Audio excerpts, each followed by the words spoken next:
When we talk about culture and the curriculum, it's very important that we have a look at the structure and functions of culture.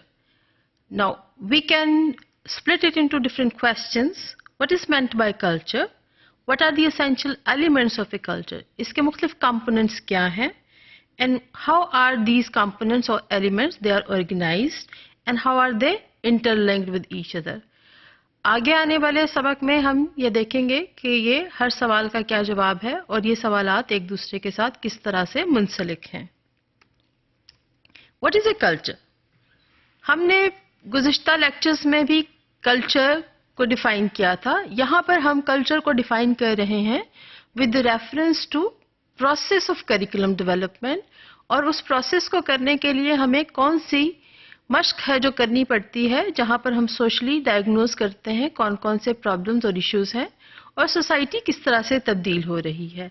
लिहाजा हम culture को दोबारा से define करेंगे और यहाँ पर हम देखेंगे कि कल्चर की डेफिनेशन जब प्रोसेस ऑफ करिकुलम डेवलपमेंट किया जाता है तो किस तरह से की जाती है. Culture is the fabric of ideas and ideals, beliefs, skills, tools and ways of doing things.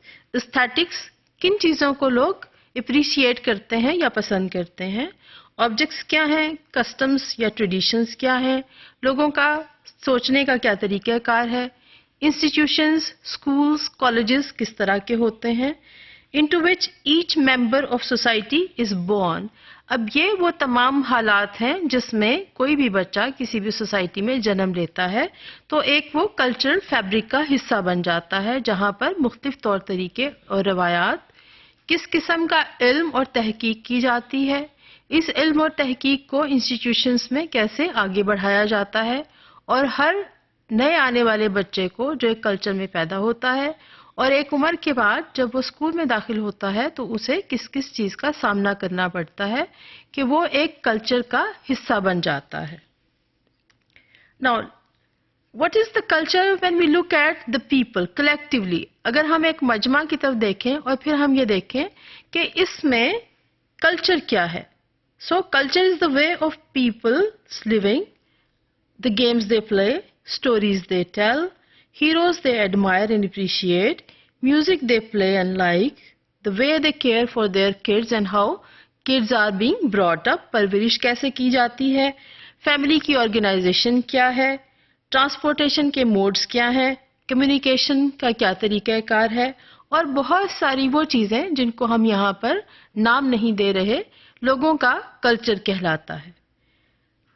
अगर आप अपने कल्चर पे नज़र डालें तो आप हर एक चीज़ में डिफ़ाइन कर सकते हैं कि आपके यहाँ पर आपके मुआशरे में किस तरह से लोग रहते हैं. क्या हमारा फैमिली सिस्टम अभी तक जॉइंट सिस्टम है या हम इंडिविजुअल लिविंग को तरजीह देते हैं.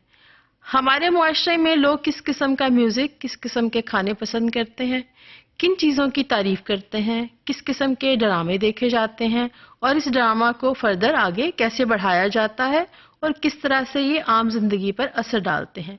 लिहाजा हर वो चीज़ जो आप जीते हैं सुबह शाम इंस्टीट्यूशंस में, इंस्टीट्यूशंस के बाहर, और जब हम स्कूल की बात करते हैं तो आप स्कूल में किस तरह से बिहेव करते हैं, वो आपका तमाम का तमाम कल्चर है जो आपकी सोसाइटी से आता है और जिसको लोग जी रहे हैं. Culture of people. अगर हम अब तारीफ करें कि कल्चर क्या है, किसी भी एक इंडिविजुअल का क्या कल्चर है, तो कलेक्टिवली तो एक कल्चर में हम सभी जिंदा हैं और हमें उसी कल्चर के तौर तरीकों को पूरा करना पड़ता है. जब हम एक इंडिविजुअल के कल्चर की बात करते हैं तो कल्चर वो एनवायरनमेंट का हिस्सा है किसी भी इंडिविजुअल का, मेरा और आपका, जो हम अपने लिए अपने इर्द गिर्द खुद से क्रिएट करते हैं. यानी हम अपने गिर्द एक बाउंड्री बनाते हैं और उस बाउंड्री में हम देखते हैं कि हम अपने लिए क्या कर सकते हैं और हम दूसरों के लिए क्या कर सकते हैं. भले आप एक अपना कल्चर अपने लिए बनाइए, लेकिन आपको अपने गिर्द के अफराद को देखते हुए, अपने असातिज़ा और दूसरे स्टूडेंट्स को देखते हुए या तलबा और तालबात को सामने रखते हुए एक कल्चर बनाना पड़ता है और आप उसी कल्चर में उन एक्सेप्टेबल तौर तरीकों से रह सकते हैं जो दूसरों को किसी भी तौर पर नुकसान नहीं पहुंचाते और आप एक कल्चरल फैब्रिक के स्ट्रॉन्ग हिस्सा बन जाते हैं.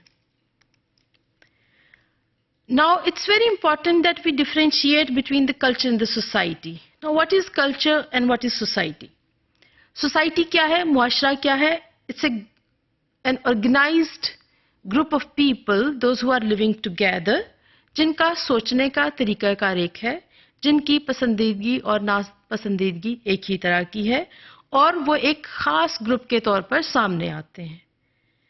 Now, हम ये नहीं कह सकते कि एक जस्ट कलेक्शन या मजमा मिलजुल कर एक मुआशरा बना सकता है, बल्कि एक मुआशरा में अफराद इस तरह से इकट्ठे रहते हैं कि वो ना तो एक दूसरे को नुकसान पहुंचा सकते हैं और ना ही वो एक दूसरे से अलग रह सकते हैं. Rather it's a collection of individuals, those who do not recognize themselves as a distinct group within a society.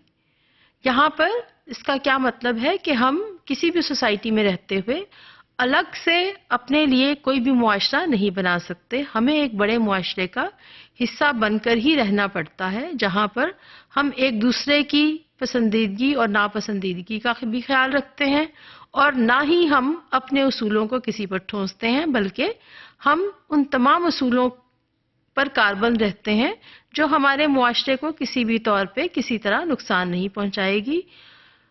और तमाम मुआशरा एक दूसरे के साथ रहते हुए बहुत दफ़ा एक दूसरे के लिए सेक्रीफाइस भी कर सकता है और एक दूसरे के अहकामात को भी मान सकता है. सो society is a collection of individuals where individuals they live together for the sake of living together and for the sake of fulfilling each other's responsibilities and needs at a larger scale.